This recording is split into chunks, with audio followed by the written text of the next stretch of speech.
Hello and welcome. You're watching Explained by NewsX. I'm Uday Pratap Singh. Today we're diving into Donald Trump's biggest outreach to Prime Minister Narendra Modi, a relationship that's shaped US-India ties through trade deals, defense pacts and personal bromance, from historic rallies to, of course, some other shared moments. It has truly been, of course, a very important relationship, not just, of course, as I said, the fresh tariff cuts that have been the latest in this warmth and partnership, but there have been many other moments, and we're going to cover all those major moves, what Trump has said about PM Modi in posts and speeches and iconic photographs that capture their bond. Across campaigns, across speeches, across social media, Trump has repeatedly reached out to PM Modi, sometimes directly, sometimes symbolically, and sometimes politically. Let's start with Trump's major outreach efforts to PM Modi. The US-India partnership has seen ups and downs, but under Trump it's hit new highs, especially in his second term. The biggest recent outreach happened just yesterday, on February 2nd, 2026. After a phone call with PM Modi, Trump announced a landmark trade deal. He slashed US tariffs on Indian goods from 25% to 18%, calling it a reciprocal agreement out of friendship and respect for Modi. In return, the US has demanded that India stop buying Russian oil, ramp up purchases of US energy, including from Venezuela, and aim for over $500 billion in American goods like technology, agriculture, and coal. Trump even claimed India would drop its tariffs on US products to zero and remove non-tariff barriers. This deal ends months of tension over tariffs, which Trump had hiked to 50%. Partly due to India's Russian oil imports. But this isn't Trump's first big move. Back in February 2025, Trump had hosted PM Modi for an official working visit in Washington, D.C.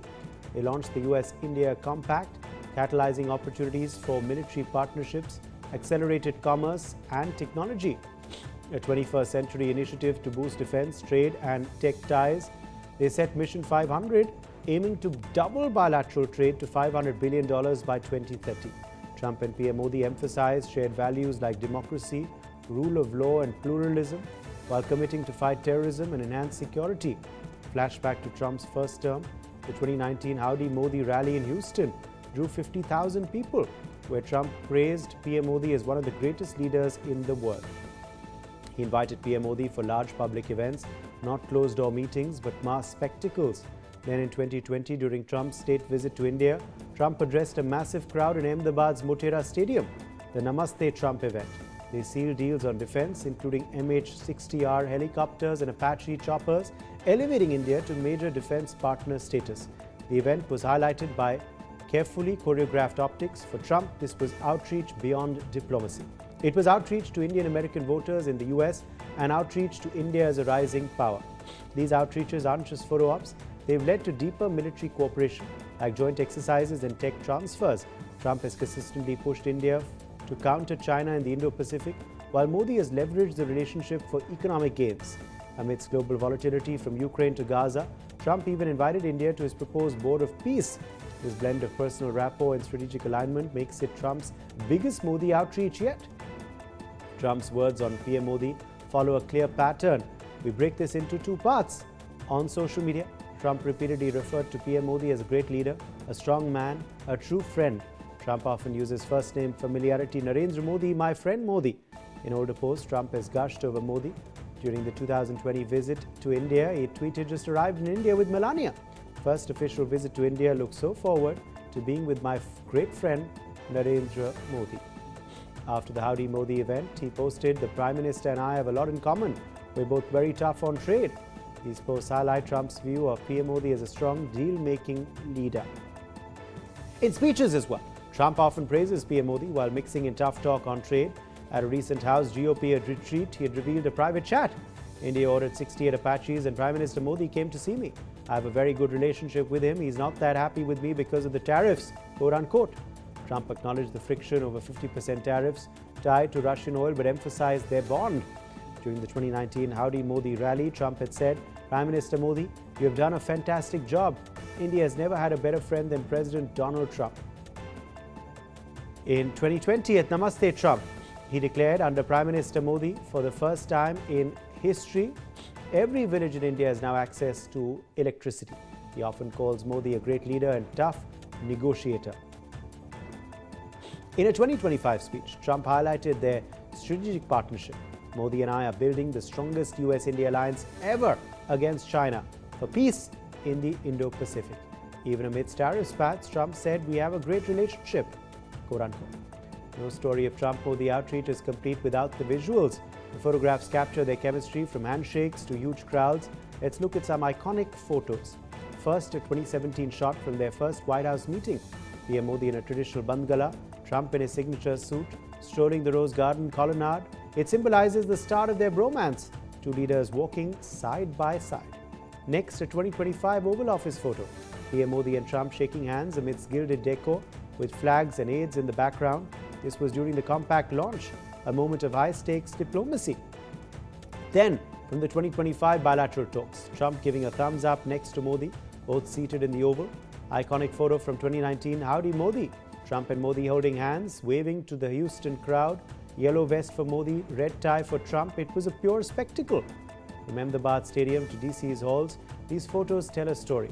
This outreach is about politics, it's about perception, and it is about power. That is why Trump's Modi outreach continues to matter. With the India-US trade deal inked now, the focus shifts from headlines to delivery. Interestingly, Donald Trump on Monday shared the cover of India Today magazine's Newsmakers of the Year 2025 edition, featuring Prime Minister Narendra Modi alongside Trump, with the headline, "The Mover and the Shaker." The social media post carried no accompanying text, triggering widespread speculations about its intent or its nature. The post quickly drew attention for its timing, though later announcement about the trade deal wrested all the speculations aside. Donald Trump's abrupt shift from tariff threats and sharp criticism of India to warm praise for PM Modi and a reduced tariff trade deal has surprised diplomatic and trade circles. What's behind Trump's change of heart for India? As allies hedge their bets and rivals recalibrate, India appears to be quietly stacking wins without tariff threats, public tantrums, or megaphone diplomacy. Let's in fact now listen into praises lauded by President Trump on PM Modi. Largely stopped buying oil from Russia. When you plan And he's a friend of mine, and we speak, and he wants me to go there. We'll figure that out. I'll go. I had a great trip there. I think they were great. He reported to me that you're great. He's a great man, you know. Modi is a great man. It's a great honor. Let me begin by expressing my profound gratitude to an exceptional leader, a great champion of India, a man who works night and day for his country, and a man I am proud to call my true friend, Prime Minister Modi. Ambassador Bhashpati Mukherjee, former diplomat, is joining us live on the broadcast. We also have Adit Kothari, foreign affairs expert, live with us. Madhav Nalapat, editorial director of the Sunday Guardian, is also with us live in the broadcast. Professor Nalapat, let me quickly come across to you on this big news that has come in regarding, of course, the trade deal. It marks a new, of course, high for the India-US partnership. This agreement finally being concluded. Also, tariffs now significantly coming down to 18% as confirmed by the US president. What finally led to this, according to you, and what do you hope now will be the way forward for India and the US, given the fact that these fissures have finally been ironed out, sir?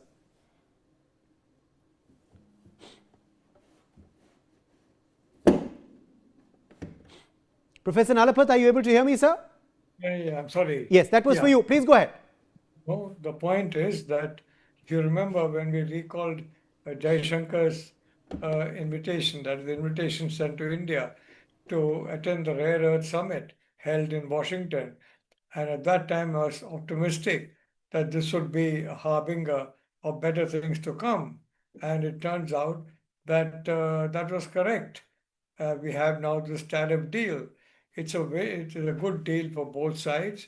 There's been give, there's been take on both sides.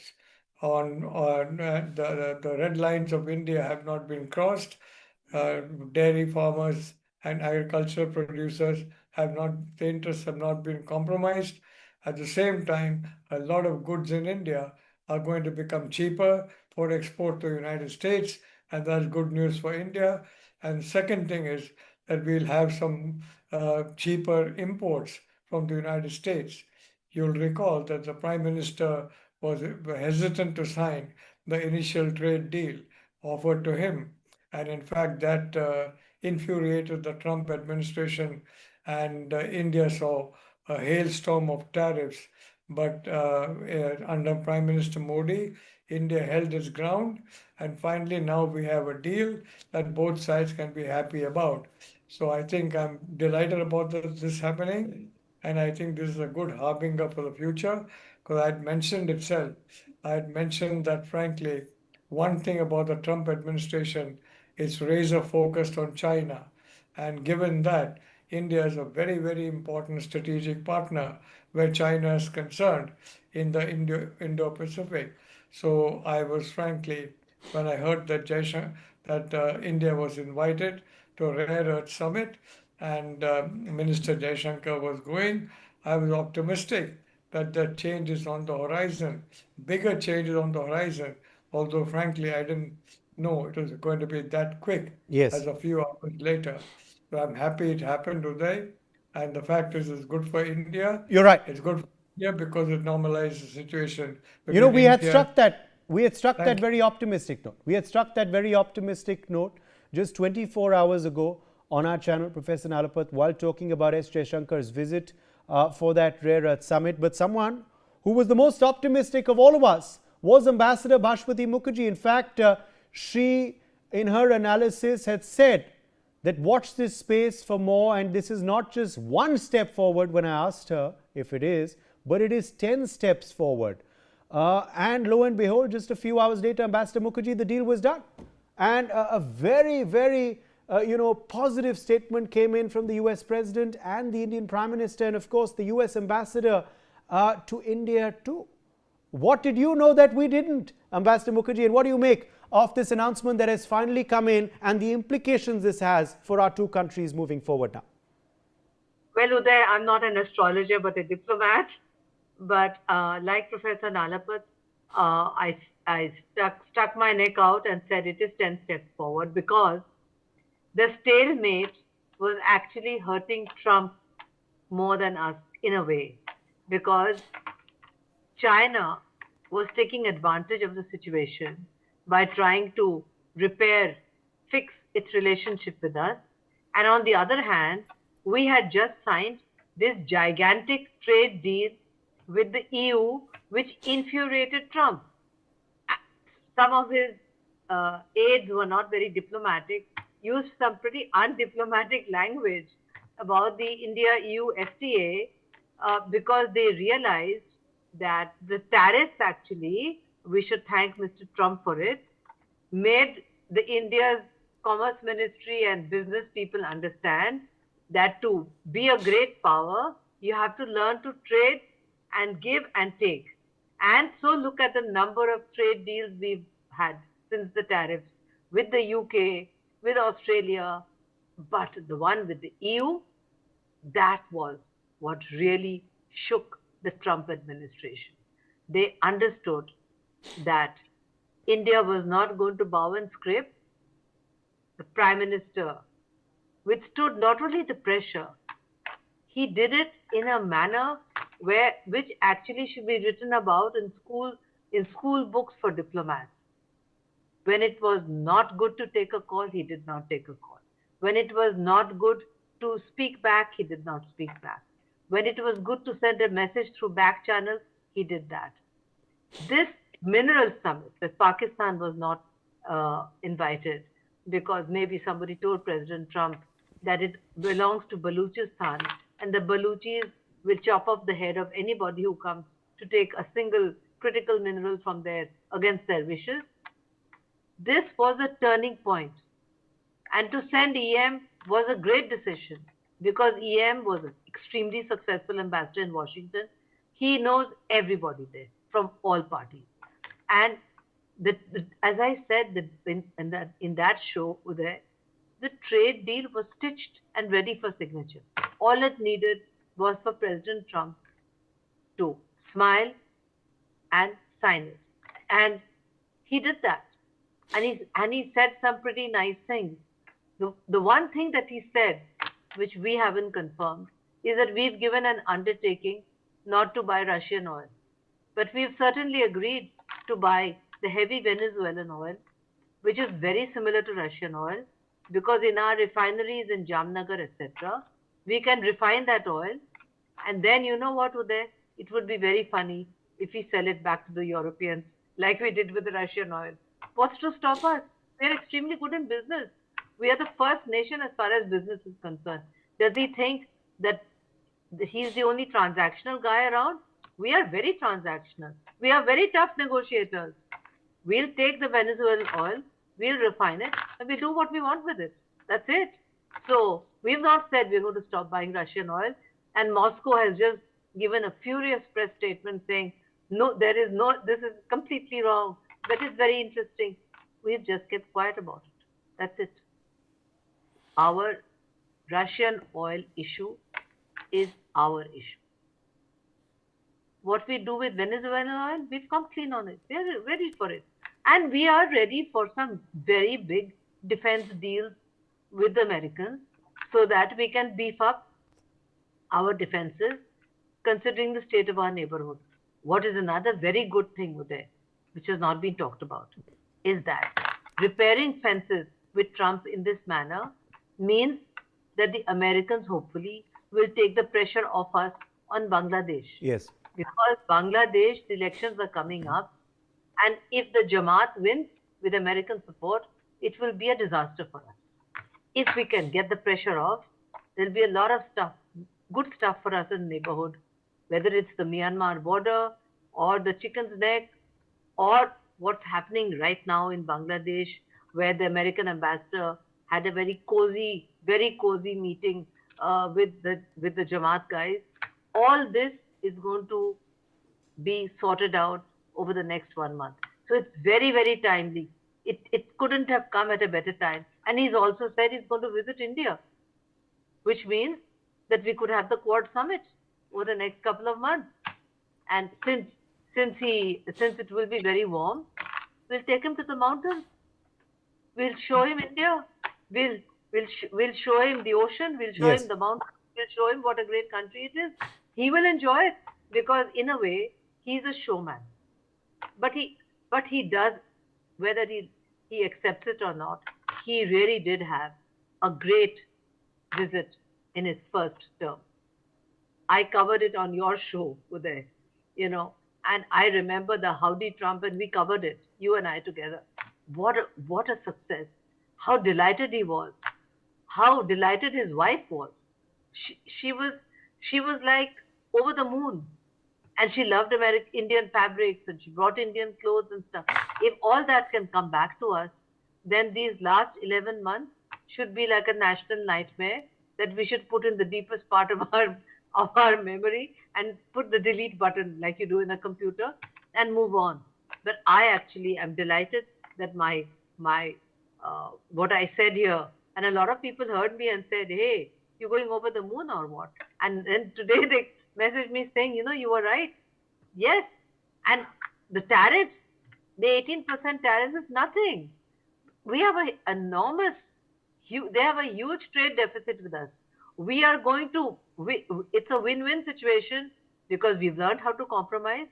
We've learned how to give and take. We've found new markets. So in our march to become Viksit Bharat in 2045, we have found the right way. Thanks to Trump pushing us and punishing us, we found new markets for ourselves. And now he's taken us back into his fold. So we benefit both ways. It's a great day to celebrate, Uday. It's an amazing day. A country of 1.4 billion people did not bow and scrape, did not humiliate itself, kept its self-respect and won. That is what I would say today to your audience, Uday. We are a nation that we can all feel proud of. That India, that is Bharat, won. It was a difficult, very difficult time for us, but we won. Uday. Yes. Okay, let me in fact quickly take that across to Adit Kothari as well. Adit, what are the implications of this trade deal going to be according to you? immediately for Indian exporters who were hard hit and the Indian economy as well, which didn't really take a blip because of alternative markets found, but obviously now, can grow much faster with the alternative markets and the US markets coming back in our kitty as well, with now a very competitive pricing after these tariff reductions. Also, Adit, are you hopeful that the other aspects of our relationship can also go back on track now, given the fact that these fissures are ironed out, these outstanding issues now finally have been settled, and we can move on, to dates of the Quad being finalized, to the strategic and defense cooperation once again being brought back onto the table, and the other aspects which define our relationship? So, Uday, where I'd like to start off the conversation from is the fact that President Trump only made us more resilient and he made us stronger as a consequence of whatever he did from a protectionist policy against India. We had the biggest GST reforms as a consequence of him, trying to play the tariff war, and we saw massive consumptions during Diwali period. Also, we've got to bear in mind that India is a vast consumer market. I mean, 60% of everything that we produce, we actually consume. So, for us, consumption is not a problem. We're a population of 1.4 billion. So one in every six man in the world, or one every six man and woman in the world is an Indian. So, to keep all of that things in perspective, we only grew stronger, we only became more resilient, and as a consequence, we were able to stitch up better ties with the rest of the world, which is also, getting very nervous about the Trump madness. The transatlantic partnership was in complete disarray. From France to United Kingdom to Italy to Germany, everybody is trying to stitch up new partnership deals. From my prime minister's perspective, Keir Starmer became the first prime minister in 8 years, and we've had a number of them since Boris Johnson, Theresa May, Rishi Sunak. All of these people, none of them went to China. Keir Starmer was pushed to the brink, and he had to pivot towards China because the transatlantic partnership was, looking very, very nerve-wracking. So at the end of it all, the India-EU deal did push Trump, and there was a sort of a FOMO movement that people in the Capitol Hill were basically feeling. When this particular India-EU deal was being stitched up, we saw Scott Bessent's interview with the ABC, and he looked very nervous. He was very discontent. He was in absolute agony because he couldn't believe that the EU and India, a deal which they were trying to get through since 2007, got expedited because of them. They realized that, it only got expedited because the Americans were playing hardball. So that 1987 playbook of Donald Trump, the art of the deal, where you push as much as you can and then you give some concessions, didn't seem to play out really well. At the end of it all, it was just a lesson that they learned that in 2025, they've written a new narrative on how to alienate friends and allies. And sadly, I'm glad that senses have prevailed and they've understood and they've made amends. And hopefully going forward, this 18%, yes, tariff is the new norm. It's not as good as the 0%, but then the base tariffs everywhere, even the closest allies of the United States are on a base tariff. United Kingdom, which did not have a tariff, today is on 10%. Japan is on 15%. So competitively, I think India is at a rational competitive position where, Pakistan, Bangladesh are at 19 and 20 respectively. Indonesia, Vietnam are at 20 and 21. China's at 34%. So India is at a relatively buoyant position. And, hopefully we'll be able to mitigate this True. and, bolster our economic exports. Okay. Quickly taking back, that across to you, Professor Nalapat. Of course, the next steps now will be, as reportedly the US ambassador has told a couple of media outlets, a meeting as well between the two, hopefully sooner rather than later. How important will that meeting be? When do you believe it will happen? And in what way forward will that meeting also take our partnership and relationship, given that these trade fissures and other outstanding issues pertaining to Russia have been ironed out? Professor Nalapat? Yeah, I just want to point out that the importance of this deal is that it sends the geopolitical stock of India much higher now. When we were having a quarrel with the United States, third countries were quite happy about that. They wanted to see both the big democracies quarrel, and now they would be very unhappy that we have made up so extremely well. And I think this is a very good harbinger for the future, Uday. I think this deal is good for both sides. There's been give on both sides, there's a take on both sides.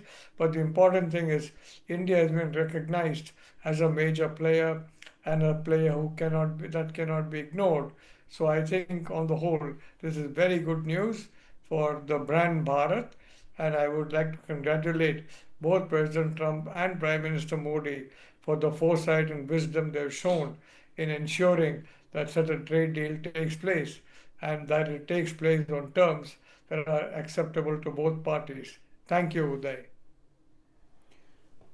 Yes, Ambassador Mukherjee, I'll leave you the last word on the way forward. The way forward is to make sure that the trade deal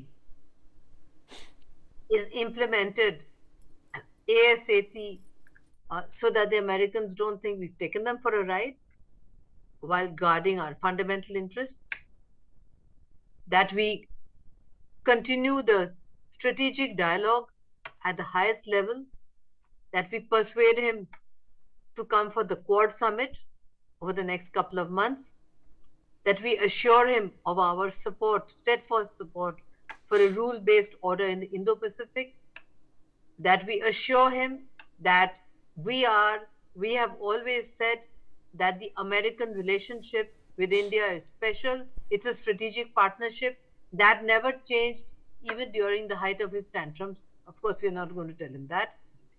And we go in for defense acquisitions in a big way. As far as the Gaza board is concerned, that is something we have to reflect upon. The situation has so much changed that maybe now, perhaps, I don't know, maybe we could think of joining it if he invites PM personally. That's something we need to reflect about because it means replacing the UN with a unilateral institution. So that's something we need to think about. But for many other things that he's asked us, yes, we can definitely look at it, and we need to persuade him about Quad, because Quad is a balancing act for the Americans. They don't like BRICS, then they must support Quad.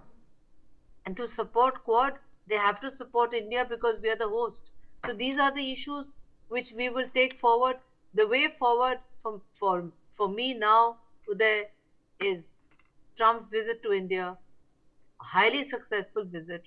We are very good at arranging such big shows that he likes, where he's got adoring crowds saying Trump, Trump, Trump. That's what he likes. There are millions of us here. We'll do it.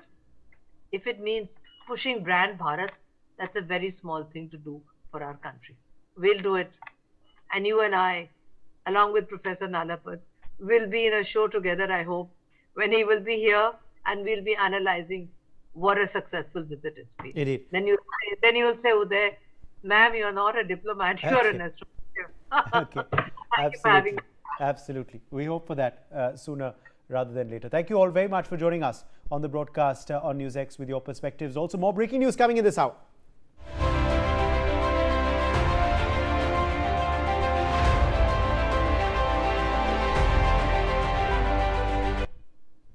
As per our sources, there will be 2 deputy chief ministers in the new Manipur government. As per our sources, there will be a deputy CM from the Kuki community and the Naga community as well. Nibir Deka joining us for more on the government formation in Manipur. What are you picking up from your sources, Nibir? Which community does the CM, does the next CM belong to? And what is going to be the deputy CM formula? Well, we already got to know that Khemchand Singh has been elected as the leader of the BJP legislator party. He is from the Maite community, which is a dominant community in terms of population. And we are getting to know as per sources as that one deputy chief minister from the Kuki community, likely Nemcha Kipjen, who is an MLA from Kangpokpi, and one deputy chief minister from the Naga community, likely from the NPF party, is also going to be, reinstated. And whether the Kuki MLA from Kangpokpi accepts the proposal or not, that is another issue.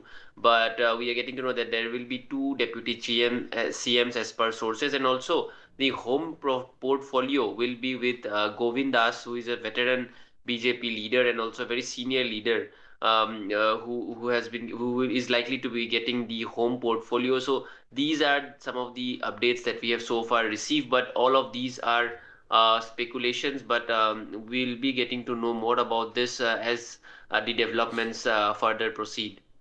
All right. Appreciate you joining us, Nibir, with those details. Let's slip into a short break.